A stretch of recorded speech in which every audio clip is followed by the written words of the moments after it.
Hola, soy la Basmati, de nuevo con vosotros. Hoy os voy a dar un tema histórico que está vinculado con el arte. Tenía que haberlo dado antes.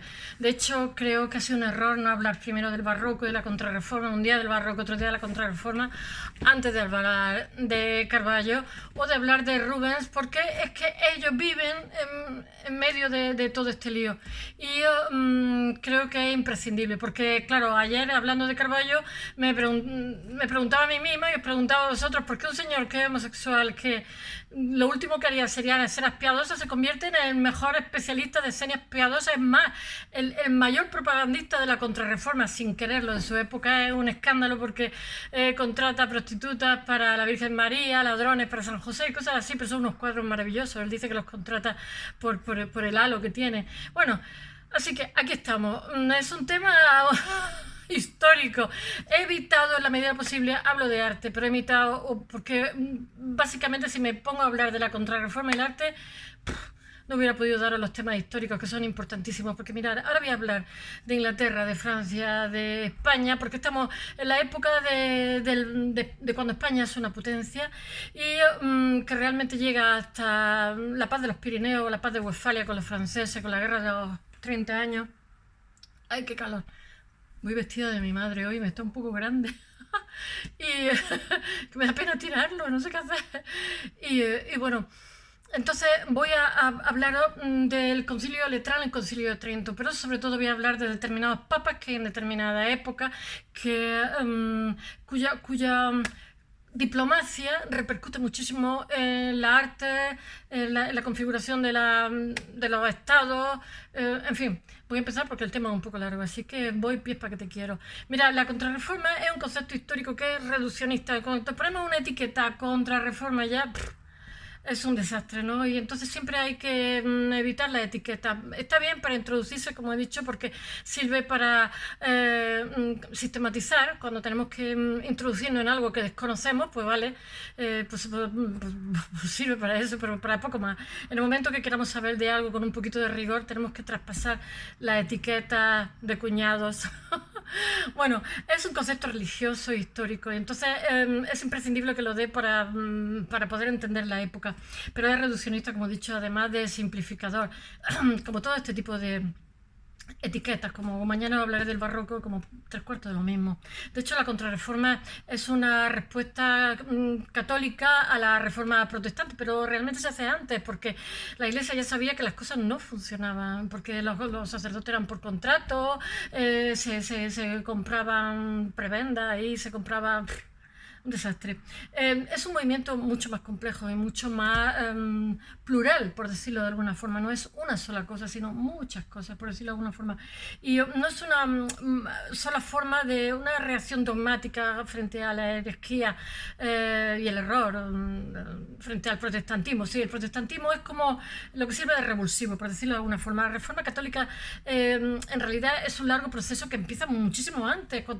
Las primeras realizaciones son muchísimo antes que Lutero, que es de lo que voy a hablar hoy, y voy a hablar de España, por supuesto, que todo esto, esta contrarreforma dura, por decirlo de alguna forma, hasta el siglo XVII, hasta mediados del siglo XVII aproximadamente.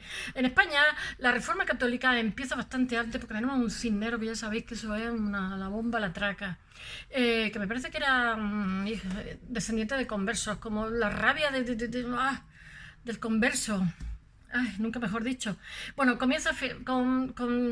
Cinero empieza la reforma en el siglo XV, principio del XVI. Se llama Francisco Jiménez de Cisneros, bueno, decimos Cisneros, pues bueno.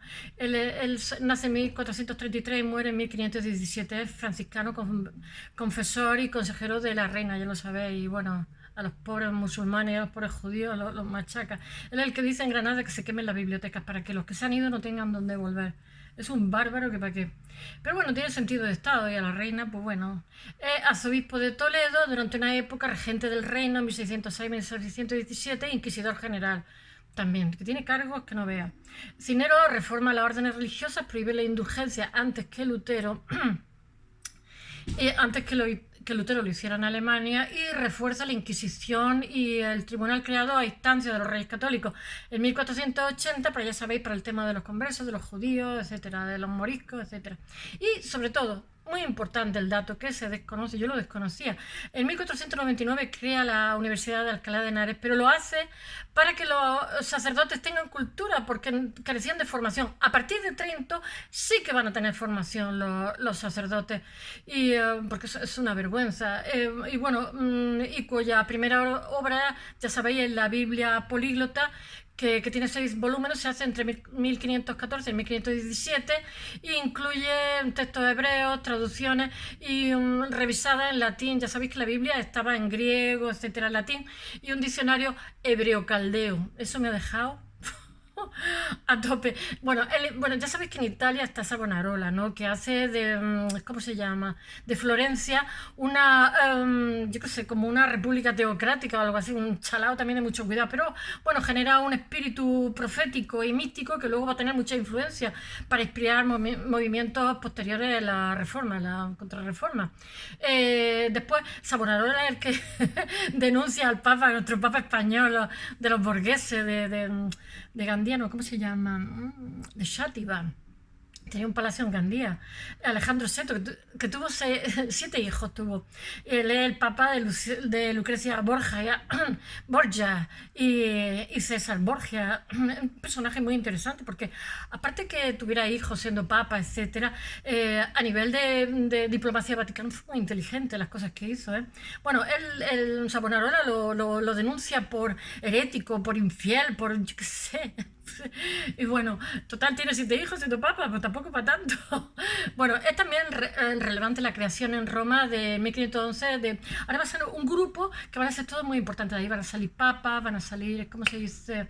La iglesia ya sabía antes de Trento que necesitaba una reforma.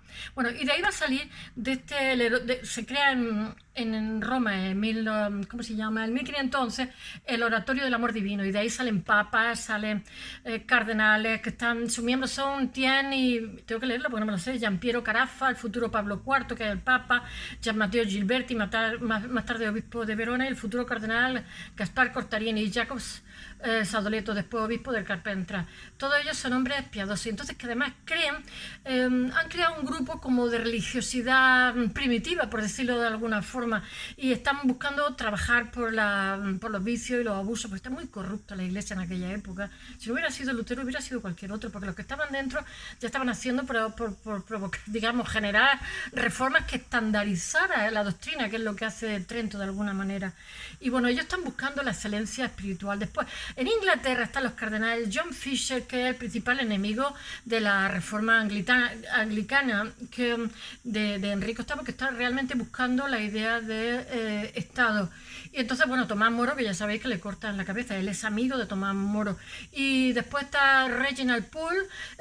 Todo este grupo de gente, aparte de ser enemigos de la reforma anglicana, son también gente que tienen unas convicciones genuinas y que son partidarios de una reforma real de la iglesia. Y bueno, este Reginald Pole es el arzobispo católico de Canterbury, y bueno, y durante el reinado de María Tudor. Y son personas cultas, que este señor ha estudiado en Padua, en Oxford, y son personas de una religiosidad honesta, y bueno, él es amigo de Erasmo y de Tomás Moro. Bueno, el concilio de Letrán, que se hace antes del concilio de Trento, que va de 1512 a 1517, y bueno, que se hace antes de la reforma protestante, condena la simonía, que es lo de pagar dinero por... Esto se arregla con dinero, mediante sumas de dinero. Y en las elecciones pontificias plantea reformas del clero y la curia romana. Es que necesitaba, porque ya digo que para ser sacerdote era un contrato, no había ahí ni votos de pobreza, ni formación intelectual. Bueno, está Cayetano de Thiene y Piero Carafa, que crean en 1524 la Orden de los Teatinos, la primera orden de clérigos regulares que practica con ejemplo, que son mendicantes. Bueno, aquí en España decimos mendigantes, porque dicen practican la pobreza. Pues aquí, por ejemplo, teníamos los trinitarios, que eran mendicantes, que liberaban a los presos de Argel, como Cervantes y tal. Entonces, mediante el Mona, cuando tenían una cantidad de dinero, lo mandaban, y entonces les mandaban presos. para acá, que los pobrecillos, este pobre Cervantes se tuvo que prostituir de gay. Bueno, pero había que sobrevivir, que la cosa estaba así. Después está Mateo Beccio, que en 1528 crea la Orden de los Franciscanos, reforma la Orden de los Franciscanos y crea la de los Capuchinos, porque es que esto es un entramado que para qué. Todo esto antes de Lutero, porque son conscientes de que necesitan una reforma, la Iglesia lo sabe. Y Antonio Matías Zacarías funda en 1530 tengo que leer, los barnabistas, que yo no lo he oído en mi vida, que son predicadores con base en Milán. Después tenemos nuestro Ignacio de Loyola, que ya sabéis que es un vasquito aquí de ideas fijas, un poco taciturno, rectilíneo, que crea en Montmartre el 15 de septiembre de 1534 la Compañía de Jesús, porque sabéis que lo de jesuita es peyorativo, se lo pusieron los austríacos, aprobada por el Papa Pablo III. Luego hablaré del Papa Pablo III. Ese, y no Julio II, es el que le da, digamos, cancha a Miguel Ángel, la Capilla Sixtina, etc. Es que hay muchísimos errores históricos. Bueno, ya sabéis que la Compañía de Jesús es uno de los pilares de la Contrarreforma. Son tremendos, son como el Opus. O sea, allí todo el mundo tiene varios doctorados, como mínimo 2 y varias carreras, porque si no te ponen a barrer, lo tienen clarísimo. Es un... que no me oiga ningún jesuita. Es una institución, tengo muy buena impresión, porque yo vengo de jesuitina y todos los retiros espirituales que hacíamos, los ejercicios espirituales, era con jesuitas y tengo muy buen recuerdo de ellos. Le decía, ¿qué es lo que te apetece? Y digo, padre, largar mi bebé. Cuando era adolescente y me decía, bueno, no bebas, pero lárgate y date una vuelta, porque estábamos ingresados en sitio, nos aburríamos de estar todo el día, eran fantásticos. Bueno, es una institución disciplinada y jerarquizada y al servicio del Papa, pero guiada más por una especie de espiritualidad pragmática. La han echado siempre de todos sitios, pero es que son muy sociales, tienen un sentido muy socializante y culto, guiada por un ideal intelectual y filosófico, y no tanto por la piedad y la liturgia. Son creyentes, pero tienen otra forma de creer, como menos pasiva. Son muy cultos, ¿eh? Bueno, Ángela Merici hace las Ursulinas, esas sí que las conozco, que es una orden dedicada a la enseñanza femenina y tiene muchísimo éxito en la Lombardía y en Francia. Después tiene, bueno, se me ha ido el hilo. Bueno, después hay una serie de papas que son desastrosos. Estoy realmente narrando la época de España, bueno, aparte de la Contrarreforma, la época de España como potencia. Ya sabéis que somos los primeros que tenemos una lengua, estandarizamos una lengua que la fosilizamos, le impedimos de alguna forma evolucionar. Pero también, como teníamos unas colonias, etcétera, teníamos que vender un estándar. Por algo parecido se hace con la religión. Bueno, hay una serie de papas que son desastrosos, que son Julio II y Clemente II. Tengo que mirar de vez en cuando porque no me sé todos los nombres. Sí que me lo sé porque vengo de la educación religiosa, entonces toda esta gente, Julio II, Urbano, etcétera. El único que no fue desastroso fue Adriano VI, que es un buen teólogo y un buen prelado, y gobierna entre 1522 y 1523, muy poquito tiempo, pero ante el desafío protestante, él da una definición amplia y oficialista, debidamente publicitada, de su doctrina y prácticas litúrgicas y devociones, y bueno, del aparato institucional y de poder. Es que el Concilio de Trento, mira, el Concilio de Trento dura del 13 de diciembre, porque, bueno, es que la vida real de los papas realmente no era, la gente no vivía tanto, y a lo mejor un papa estaba 1 año, o 2 años, o 3 años nomás. Trento va de diciembre de 1545 a diciembre de 1563. Supone un cambio total, alfa y omega, más parecido a la religiosa, o sea, a lo que la iglesia que conocemos en la actualidad. Es uno de los mayores acontecimientos convocados por el catolicismo. Está convocado por Pablo III, que ya he dicho que es el que embellece Roma, el que le da cancha a Miguel Ángel, etcétera, que es un farnesio, porque realmente lo que son los Borromeos, los farnesios, los borgheses, los Doria Pamphili, los Pitti Riccardi, o sea, hay una serie de familias que están colocadas dentro de los sitios, que son los que manejan el poder. Yo pienso que a lo mejor actualmente no lo sabemos, pero seguro que sí, hay uno que está, los Bustelo, ¿no? Hay uno que está en política, uno del PSOE, otro conservador, o sea, como que la familia, las grandes como, ¿cómo se llama? El gato pardo, que decía el Tito, pero ¿cómo va a hacer la revolución? Le decía al sobrino Tito, que todo cambie para que todo siga igual. Pues algo parecido pasa en Italia en esta época. Bueno, y bueno, Pablo III, ya sabéis que este señor, el que está con el Concilio de Trento, que es el que ha aprobado la Compañía de Jesús y el restablecimiento de la Inquisición. La Compañía de Jesús es uno de los pilares de la Contrarreforma, es decirlo. Impulsa el papel diplomático del Vaticano e incorpora a Miguel Ángel, como he dicho, a la Capilla Sixtina y las obras del edificio, la cúpula, y aprueban más a la legislación importante de lo que es Trento.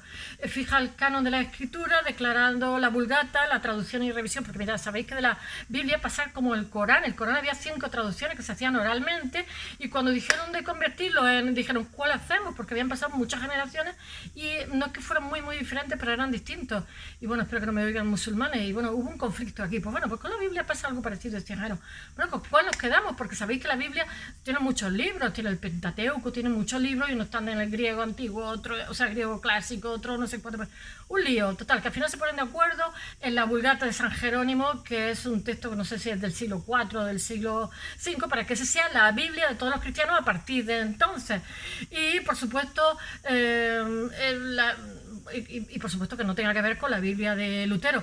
Reafirman ante los protestantes la teoría del pecado original y su rescate por el bautismo. Sabéis que el protestantismo crea la duda sobre determinadas cosas, y ahora todo lo que hacen es como, digamos, reafirmarse la Iglesia. Este oficial. Y bueno, contra la doctrina luterana de la salvación solo por la fe y la gracia, el concilio, los protestantes lo que son es muy buenos conocedores de la Biblia. Desde pequeñito les leen la Biblia, pero ellos tienen también muchísimas ramas, pero muchísimas. Ellos contraponen frente a esto la teoría del pecado, la redención, la justificación por Cristo, la vida de la gracia, los méritos y buenas obras. Ay, los católicos, ¿cómo somos? Bueno, pues todo esto repercute, porque estos son cosmovisiones que repercuten en el arte. Reafirma la vigencia y obligatoriedad de todos los sacramentos, en su mayoría negados por los protestantes, como el bautismo, la confirmación, la Eucaristía, la penitencia, la contrición, la confesión, la absolución, la extrema unción. Estoy leyendo un poquillo porque no me lo sé todo, soy una cristiana un poco dudosa. Bueno, el Concilio de Trento se desarrolla entre 4 papas, que son Pablo III, Julio III, Pablo IV y Pío IV, a lo largo de 25 sesiones, y con la participación de 300 prelados y teólogos. Madre mía. Y bueno, se reafirma tanto el poder del Papa, la centralización, ya sabéis, la disciplina de la Iglesia, los obispos párrocos, pero todo esto tiene muchísima influencia porque estos papas van a hacer también, como el arte tiene un gran poder de publicitar, como Abu Simbel, ¿no? Ramsés, cómo se publicita ante el Imperio del Sur, ¿no? Para que todos los años le tienen que pagar, etcétera, para que veáis la grandeza, ¿no? Pues la grandeza de la Iglesia también a partir de ahora le dará muchísima más importancia al arte. Y a partir de ahora estará la cúpula de San Pedro, estará la Capilla Sixtina, y bueno, habrá un grandísimo mecenazgo a todos los artistas. Con dinero sin él. Y bueno, que dará pie y lugar, aunque a partir de la paz de Westfalia Roma deja de ser importante. Cada año hay 700.000 o 900.000 peregrinos a Roma, porque sabéis que el cristiano, lo mismo que el musulmán, tiene que ir una vez a la Meca, el cristiano tenía que ir una vez a Roma. Después se va sustituyendo y se hacen como laberinto de la iglesia para que sea como si fuera Roma. La catedral que hay en mi ciudad tiene un sol, que la gente dice que es Portocarrero, pero realmente es Villalán, Valladolid, que era la capital entonces, que era de esa familia, y realmente está mirando a Roma, como las mezquitas miran a la Meca. Son pequeñas cosas que no se saben.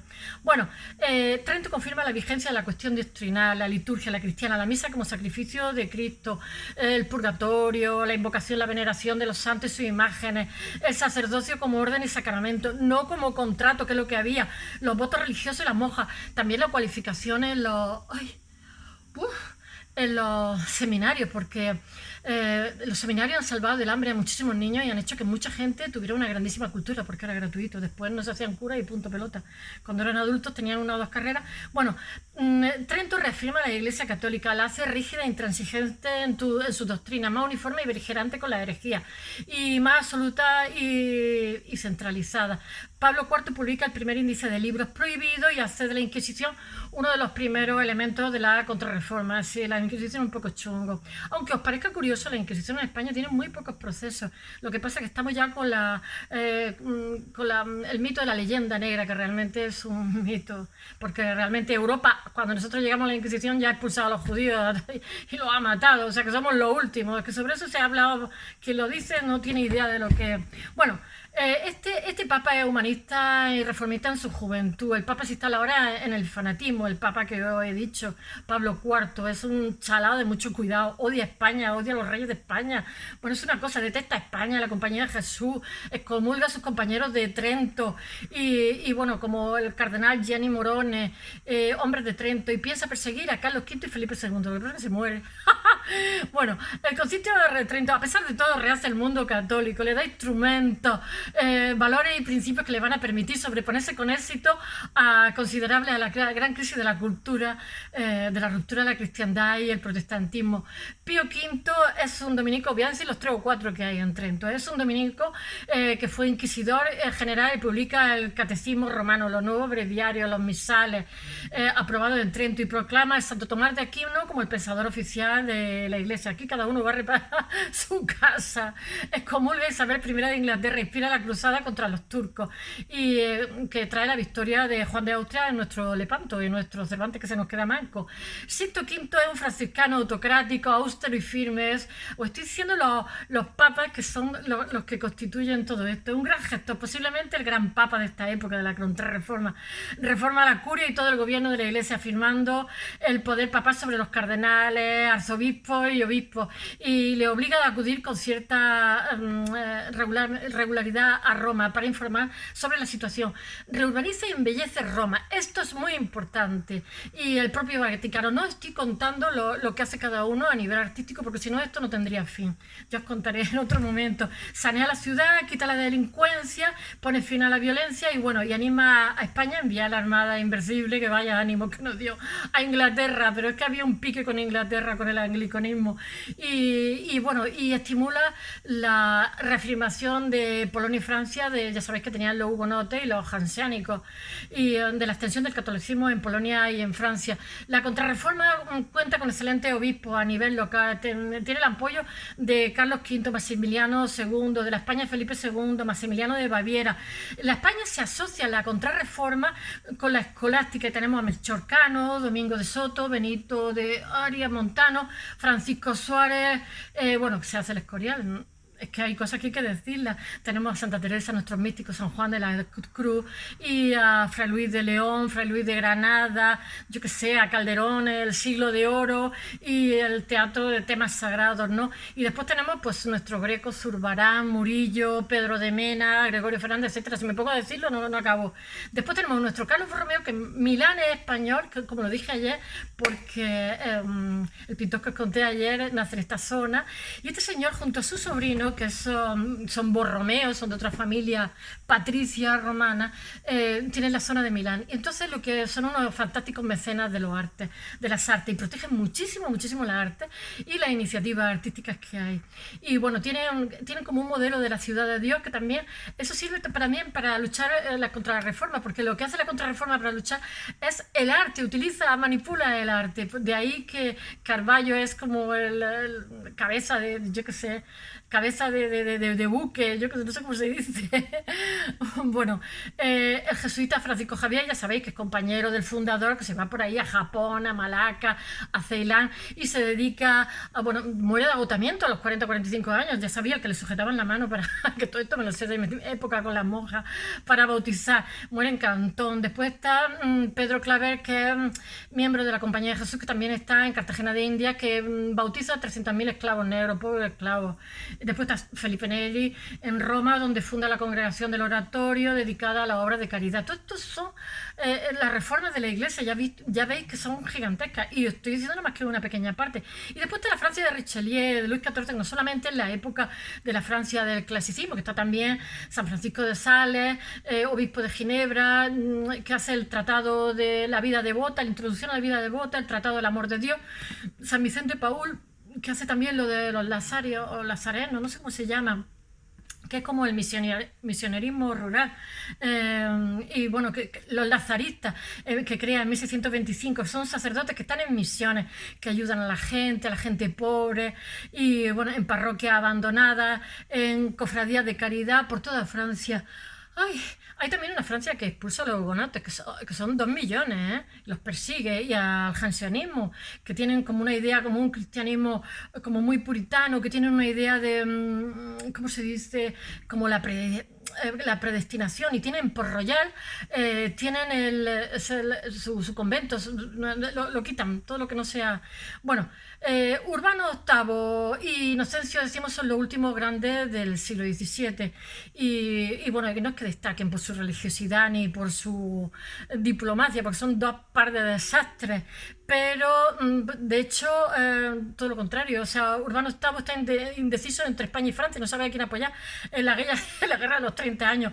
E Inocencio X no sabe defender los intereses católicos en la paz de Westfalia. Su importancia radica en que con ello se completa la definitiva transformación de Roma. Roma ahora es que no os voy a contar la Chiesa, bueno, y Roma ahora es el centro de poder del mundo, y aunque tras Westfalia deja de tener, empieza su decadencia, cada año entre 700 y 800 mil almas iban allí como peregrinos a visitar la ciudad y a todas sus grandes basílicas. Bueno, that's all. Espero que os haya gustado.